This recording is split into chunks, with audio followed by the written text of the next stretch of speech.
Officials think Chinese hackers might still have access to U.S. sensitive computer networks.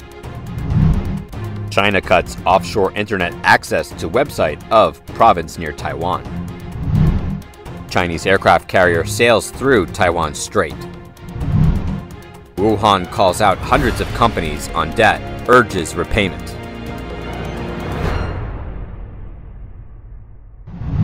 U.S. officials believe that Chinese hackers may still maintain access to sensitive computer networks in the U.S. that they have targeted in recent months. A top U.S. cyber official expresses concern regarding the scope and scale of this ongoing hostile activity.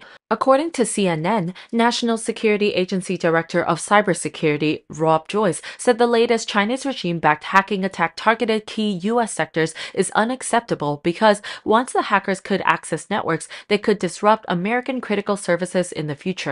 Joyce warned that the Chinese hackers had attempted to infiltrate numerous organizations without intelligence significance. This allows them to preposition themselves within U.S. computer networks, potentially preparing for future operations. On May 24th, Microsoft revealed that state-backed Chinese hackers were carrying out cyber attacks against critical infrastructure organizations in Guam and other areas in the U.S. The attack on Guam raises significant concerns due to its vital role in the U.S. military strategies to counter and deter China's territorial aspirations in the Pacific region. In January, the U.S. Marine Corps selected Guam for its first new base in 70 years. It plans to accommodate 5,000 Marines at this facility, making its security even more crucial. In an interview with CNBC, Secretary of the Navy Carlos Del Toro revealed that the U.S. Navy has been impacted by the Chinese cyber attacks. Del Toro said it was no surprise that China had been behaving in this manner, not just for the last couple of years, but for decades. Meanwhile, the Chinese Communist regime rejected the report, claiming it was a U.S. disinformation campaign.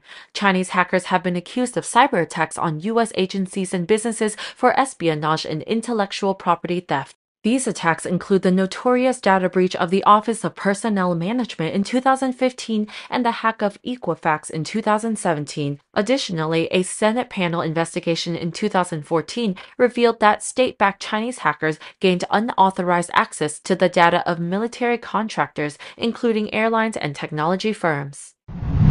A government website that provides economic and demographic data on Fujian province has silently restricted foreign access in recent months.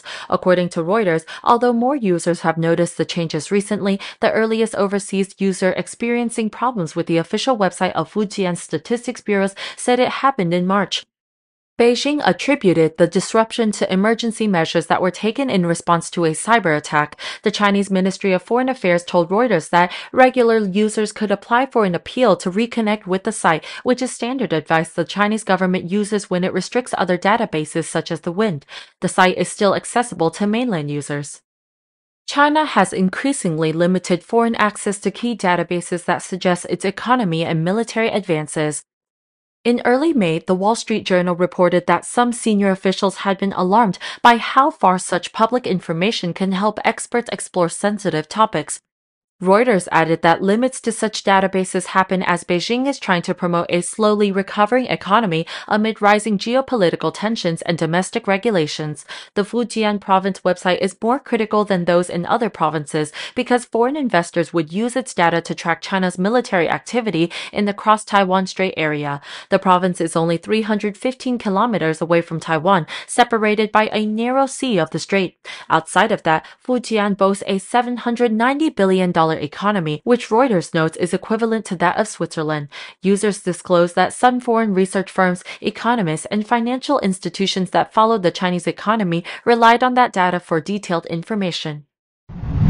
Taiwan's defense ministry said that the Chinese aircraft carrier Shandong and 2 other warships sailed through the Taiwan Strait amid the latest tensions around the self-governed island that the Chinese Communist Party, or CCP regime, claims as its territory. Taiwan's Ministry of National Defense said it is closely monitoring their movements and will respond accordingly.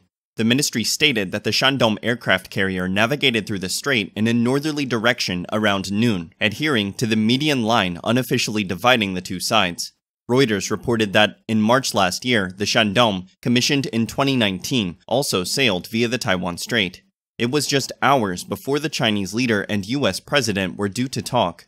The Taiwanese Defense Ministry also revealed that within the last 24 hours, it tracked 8 Chinese military aircraft and 11 naval vessels around the island. As tensions escalate across the strait, the CCP's military has been conducting its activities almost daily around Taiwan, such as sending its warships or military aircraft. However, Shandong's transit through the 112-mile or 180-kilometer waterway is unusual. The CCP often threatens the island that it might use force to bring Taiwan under its rule, despite having never controlled it. Tensions escalated under President Tsai Ing-wen because she rejected Beijing's sovereignty claims and decided to let the people of Taiwan determine their future. Wuhan City on May 27th has outwardly named hundreds of corporate debtors to the government and commanded them to settle their payments quickly. According to Reuters, the city's financial regulator listed up to 259 companies that owe money to the government, whose overall borrowed funds reached over 100 million yuan, or over $14 million. The ones in debt were district finance bureaus, scientific research entities, state-owned firms, branches of listed companies, and private businesses. The borrowed money amounts range from around 10,000 yuan or over $1,400 to more than 10 million yuan or over $1.4 million. Wuhan Yangtze River Asset Management said the debts must be settled immediately after May 26. This order applies as well to the debtors, guarantors, and successors. The management firm is a specialized platform that handles bad assets in Wuhan. It has been tapped to get back the money borrowed from the government as much as possible.